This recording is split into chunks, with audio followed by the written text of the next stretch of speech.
Hey, good to see you. Welcome back to the Goblin Cave Guide. In this video I'm going to be showing a few fights I had while doing a solo rogue run in the Goblin Caves with just some basic starter gear.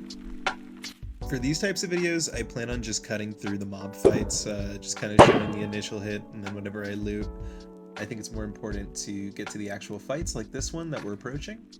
I'm going to roll up, roll a stealth check, and as I am heading in, I feel pretty comfortable to kind of get in position to kill whoever's going to win this fight. I see the Warlock has popped their ability, so I know that they're low and worried, and rogues usually have a lower hit count. So I'm just waiting for one of them to drop just like that, and I'm going to go ahead and secure my loot. I have a couple different steps in my head as I'm getting ready to loot. First thing I do is close any immediate entrances to the area. I'm going to go ahead and pot up, restoring some of my health. I do some inventory management while the pot's going, and then I'm going to sit down for a rest. While doing this, I'm listening for sounds. I go ahead and clip through the meditate so we can keep on pushing through the dungeon. Once again, taking out any of the lanterns, that way I have ultimate advantage. If someone's trying to push in on me, I can hide in the darkness without using my stealth. I hear some sounds from the room across, and I think it's worthy to open the door in case I have the high ground advantage. Since this person was just staring at me like a deer within the headlights, I decided I would give up advantage just to push in. They actually go up, I land a throwing knife, and now as I'm trying to re-secure the high ground, they jump off.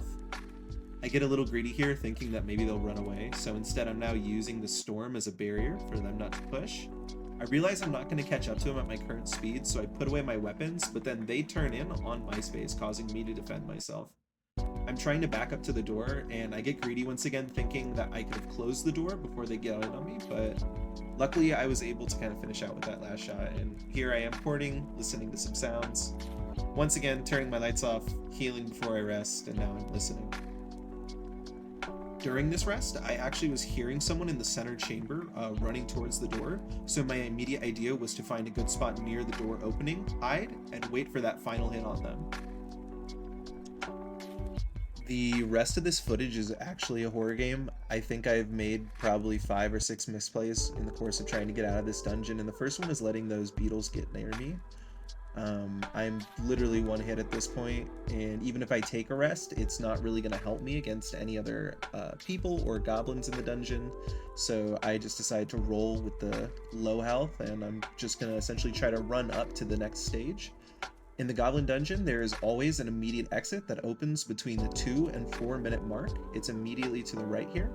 As you can... Whoa!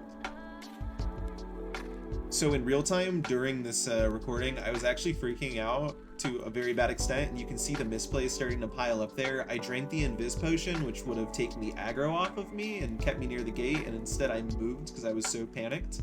The second thing I do here is try to stay back up on this platform, thinking that it would not have aggro, but because I peek to look while they're walking away, it draws the goblin towards me. I'm almost positive I'm going to die here, as I've once again just given distance to a ranged character, but luckily the spikes were able to take care of that. Gonna go ahead and take that bandage now. I'm starting to second guess my decisions about any health that I could have. I loot the goblin, and I'm immediately running to this gate that I just heard open, hoping I can get out.